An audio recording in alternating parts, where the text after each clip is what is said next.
Learn English through story. The best birthday surprise.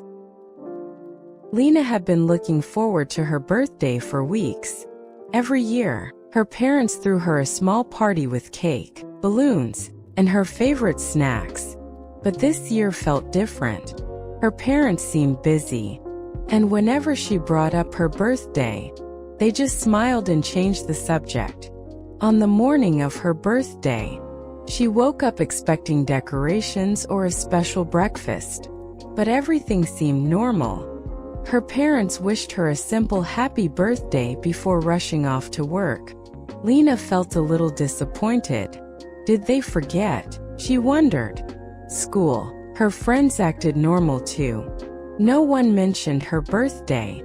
Even her best friend, Emma, barely said anything. By the afternoon, Lena was convinced that this was going to be the worst birthday ever.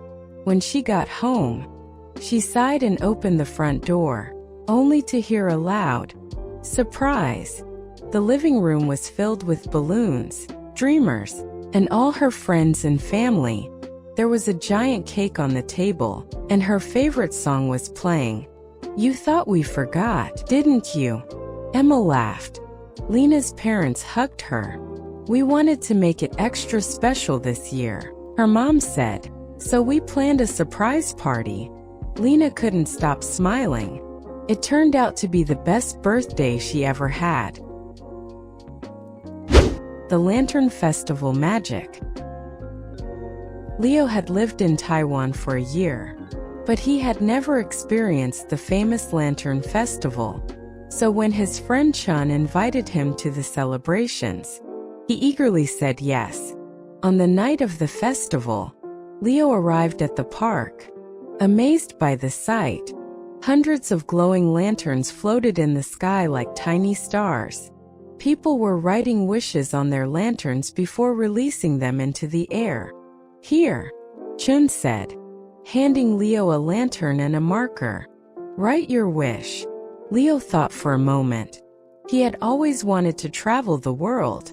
So he wrote, "I wish to see every country one day." Chun smiled. "That's a great wish." Together, they lit their lanterns and let them go. As Leo watched his lantern float higher and higher, he felt a sense of peace. "This is amazing," he said. Chun nodded. "It's like sending our dreams into the universe." That night, Leo realized that some traditions weren't just beautiful. They were filled with hope and meaning. Diwali lights up the sky. Arav loved Diwali, the festival of lights. Every year, his family decorated their house with colorful rangoli patterns, lit oil lamps, and shared sweets with neighbors. This year was even more special because his cousin, Maya, was visiting from the US. It was her first Diwali in India, and she had no idea what to expect. "Why do we light lamps?" Maya asked as Arav placed small clay lamps around the house. "It's to celebrate the victory of light over darkness," Arav explained. Diwali is all about new beginnings and spreading joy. When the sun set, the real magic began. Fireworks lit up the sky, and families exchanged gifts. Maya's eyes widened as she saw the bright colors filling the night. "This is incredible," she said. Arav smiled. "Now you see why it's my favorite festival." That night, as they ate sweets and laughed with family, Maya felt a warmth in her heart. She realized that Diwali wasn't just about lights. It was about love, family, and celebrating together. The Christmas Miracle. It was Christmas Eve, and James sat by the window, watching the snow fall. His family had just moved to a new town, and he didn't know anyone yet. Christmas didn't feel the same without friends. His parents tried to cheer him up. "Let's go for a walk and see the Christmas decorations," his mom suggested. Reluctantly, James put on his coat and followed them outside. As they walked through the neighborhood, they saw houses glowing with colorful lights. A group of carolers sang cheerful songs, and the smell of cookies filled the air. Then, something unexpected happened. A boy about James's age ran up to him. "Hey, I'm Ethan. We're building a snow fort in my yard. Want to join?" James hesitated but then nodded, "Sure." For the next hour, he helped build the biggest snow fort he had ever seen. He laughed, played, and for the first time since moving, felt truly happy. When he got home, his mom smiled. "Looks like you made a new friend." James grinned. "Yeah, maybe Christmas here won't be so bad after all." That night, he realized that Christmas wasn't just about presents. It was about finding warmth and joy, even in unexpected places. A Lunar New Year to remember. May loved Lunar New Year. It was the most exciting time of the year. Her family cooked delicious food, gave red envelopes filled with money, and watched dragon dances in the streets. But this year, things were different. Her grandfather had been sick, and the family had decided to keep celebrations small. May missed the big parties and fireworks, but she wanted to do something special for her grandfather. She spent the afternoon making paper decorations and helped her mother cook dumplings. When the evening came, she walked into her grandfather's room with a surprise. "I made you something," she said, holding up a red banner with golden calligraphy. Her grandfather's eyes lit up. "It's beautiful, May." She helped him sit up as they ate dumplings together. Though it wasn't the big celebration she was used to, she realized something important. Lunar New Year wasn't just about fireworks and parties. It was about family, love, and being together. The Eid Feast. Ali loved Eid. Every year, his family prepared delicious food, dressed in new clothes, and visited relatives. But this year was different. His father had been away for work, and the celebrations felt incomplete without him. On the morning of Eid, Ali put on his best outfit and greeted his mother and younger sister, Aisha. They exchanged smiles, but Ali could tell they all missed his father. "Eid Mubarak," his mother said, handing him a small red envelope with money inside. "Your father sent this for you." Ali sighed. "It's not the same without him." They went to the mosque for prayers, where Ali saw his friends laughing and hugging their fathers. He tried to smile, but his heart felt heavy. After prayers, they returned home, and his mother began cooking. The kitchen filled with the rich aroma of biryani and sweet saviyan. Despite his sadness, Ali helped set the table. When lunchtime arrived, the doorbell rang. Ali opened the door and gasped. Standing there was his father, smiling warmly. "Surprise," his father said, pulling him into a hug. Ali's heart swelled with happiness. "But how? I finished my work early and wanted to be here with my family." The sadness disappeared in an instant. As they ate together, Ali realized that Eid wasn't just about gifts or food. It was about being with the people you love. That night, as fireworks lit up the sky, Ali whispered, "This is the best Eid ever." The Carnival Parade. Sophia had always dreamed of going to the Rio Carnival in Brazil. The colors, music, and dancing seemed magical. This year, she finally had the chance. Her family was visiting her aunt in Rio during carnival season. As they walked into the streets, Sophia's eyes widened. The whole city was alive with energy. People wore dazzling costumes. Samba dancers twirled to the rhythm of drums, and confetti filled the air. Her aunt handed her a mask covered in feathers. "Wear this. It's part of the tradition." Excitedly, Sophia put it on and joined the crowd. The parade was breathtaking. Giant floats with sparkling decorations moved slowly down the street, and performers in golden costumes danced with joyful smiles.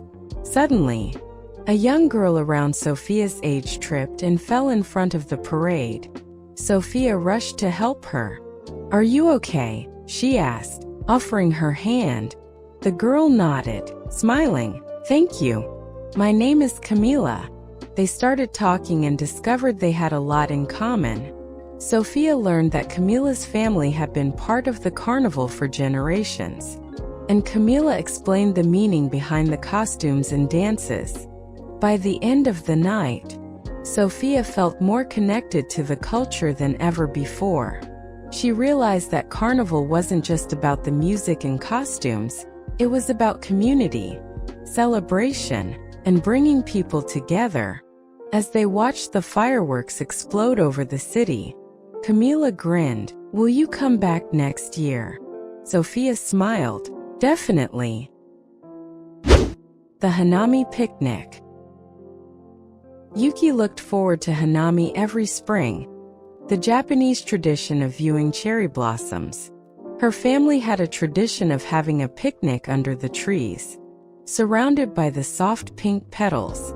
This year, however, Yuki's best friend, Emma, was visiting from the US, and she had never seen cherry blossoms before. As they walked through the park, Emma gasped, "Wow, it looks like a fairy tale." Yuki smiled. "Wait until you see it up close." They found a spot under a large cherry blossom tree and spread out a picnic blanket. Yuki's mother had packed onigiri, mochi, and green tea. Emma picked up a mochi. "This looks delicious." As they ate, pink petals drifted down, covering the blanket like snowflakes. "What do people do during Hanami?" Emma asked. Yuki pointed to the families around them. "People eat, sing, and just enjoy the beauty of nature. It's a way to appreciate the moment." As the sun began to set, Emma sighed happily. "This is the most peaceful celebration I've ever experienced." Yuki grinned. "That's the magic of Hanami." The Thanksgiving lesson. David loved Thanksgiving, mostly because of the food: turkey, mashed potatoes, pumpkin pie. His grandmother made the best Thanksgiving dinner, and he couldn't wait to eat. But this year, something unexpected happened. As they drove to his grandmother's house, they passed a homeless shelter where volunteers were serving food to people in need. David saw a boy his age standing in line, shivering in a thin jacket. That image stayed in David's mind. When they arrived at his grandmother's house, the table was filled with food, but he suddenly felt different. "Grandma," he said, "can we do something for the people at the shelter?" His grandmother smiled. "I was thinking the same thing." They packed extra food into containers and drove back to the shelter. David handed a plate to the boy he had seen earlier. "Happy Thanksgiving," he said. The boy's face lit up. "Thank you." That day, David realized that Thanksgiving wasn't just about eating, it was about sharing. The Secret Santa Surprise. Every year, Olivia's school held a Secret Santa event. Students picked a name and secretly gave that person a gift. Olivia was excited until she got the name Jake. Jake was quiet and never talked much in class. Olivia didn't know what he liked or what to buy. After school, she saw Jake sitting alone at lunch, sketching in a notebook. She peeked over his shoulder and saw an amazing drawing of a city skyline. Suddenly, she had an idea. On the day of the gift exchange, Jake opened his present, a set of high-quality sketching pencils and a notebook. His eyes widened. "This is perfect," he said softly. "Thank you." After class, Jake walked up to Olivia. "How did you know I like drawing?" She shrugged. "I just noticed." Jake smiled. "You're a good Secret Santa." That day, Olivia learned that the best gifts weren't the most expensive, they were the ones that showed you cared. Holi, the festival of colors. Arav stood on his balcony, watching the excitement below. It was Holi, the festival of colors, and the streets were alive with laughter. People threw brightly colored powders at each other, their faces and clothes turning into a rainbow of pinks, greens, blues, and yellows. But Arav wasn't in the mood to celebrate. This year, his best friend, Raj, had moved to another city, and Holi didn't feel the same without him. His little sister, Anaya, tugged at his arm. "Come on, Arav. Let's go play." Arav sighed. "I don't feel like it." Anaya frowned but ran off to join the others. Arav sat alone, staring at the happy faces in the street. Suddenly, someone tapped his shoulder. "Hey, Arav." He turned to see a boy from his class, Dev, holding a handful of pink powder. "Why are you sitting here?" "I just don't feel like playing this year," Arav said. Dev grinned. "That's because you haven't been hit yet." Before Arav could react, Dev threw the pink powder at him, covering his face. Arav gasped, then laughed. "Hey, that's not fair. Come on, let's go." Dev pulled him into the crowd. Soon, Arav was throwing colors, laughing, and forgetting about his sadness. At the end of the day, covered in bright powders, he realized something. Holi wasn't just about playing with colors. It was about celebrating joy, making new friends, and embracing new beginnings. Maybe this Holi wasn't the same as before, but it was still special. The Midnight New Year's Wish. Samantha loved New Year's Eve. Every year, her family had a tradition at midnight. They would write down a wish for the new year and place it in a special jar. This year, however, Samantha wasn't sure what to wish for. Her best friend, Lily, had moved to another country, and school felt lonelier without her. As the countdown to midnight began, Samantha sat quietly, staring at her blank piece of paper. "What's wrong, sweetheart?" her mom asked. Samantha sighed. "I don't know what to wish for this year." Her dad smiled. "Sometimes, the best wishes are about the future, not the past." Samantha thought for a moment. Then, she wrote, "I wish to make a new friend who makes me smile as much as Lily did." Midnight.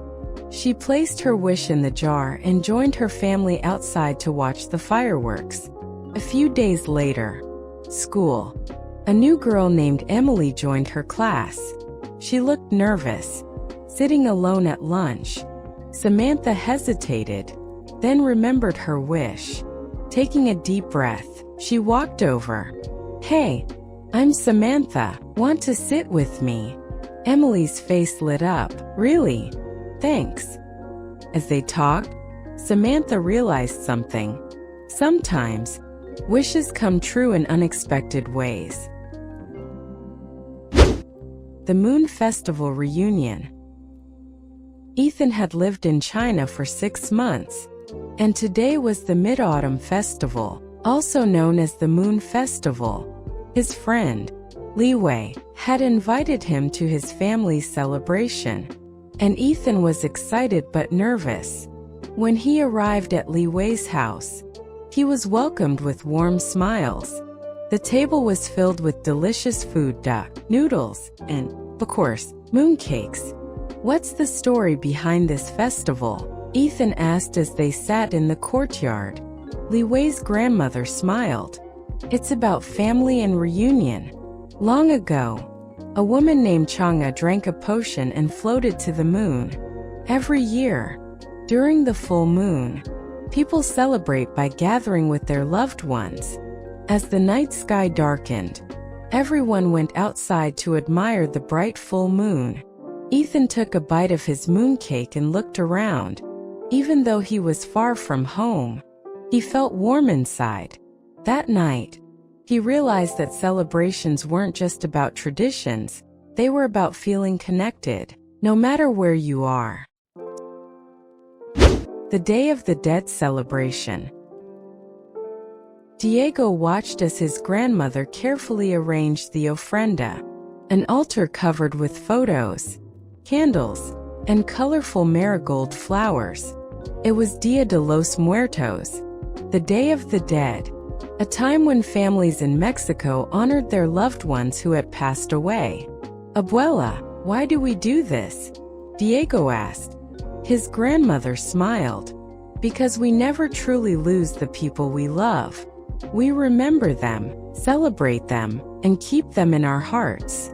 That night, the family went to the cemetery, lighting candles and sharing stories about their ancestors. Diego listened as his father told a funny story about his great-grandfather, who once tried to ride a donkey into town like a horse. For the first time, Diego understood. Dia de los Muertos wasn't about sadness. It was about remembering, laughing, and celebrating life. As they placed food and flowers on the graves, Diego whispered, "I hope you're watching, great-grandfather." A warm breeze blew past, and Diego smiled, feeling as if his great-grandfather was right there with him. The Secret of the Dragon Dance. In Chinatown, Ryan and his little sister, Emily, were excited to watch the Chinese New Year parade. They had heard stories about the Dragon Dance, a performance where a giant dragon puppet moved through the streets, bringing good luck. "Look, it's starting," Emily pointed as the music began. Dancers lifted the enormous dragon, making it twist and turn like it was alive. The drums boomed, and the crowd cheered. Ryan was fascinated. "I wonder how they control it." After the parade, he and Emily wandered behind the scenes, where they saw the performers taking off their dragon costumes. One of the dancers noticed them. "Want to see how it works?" They nodded eagerly. The man showed them the wooden poles inside the dragon's body. "Each person holds a pole, and we work together to make the dragon move." Ryan grinned. "That's amazing. It's like a team dance." The dancer nodded. Chinese New Year is about teamwork, family, and starting fresh. The dragon brings good fortune when we work together. That night, as fireworks lit up the sky, Ryan thought about what the dancer had said. Maybe luck wasn't something that just happened. Maybe it came from working together and believing in new beginnings.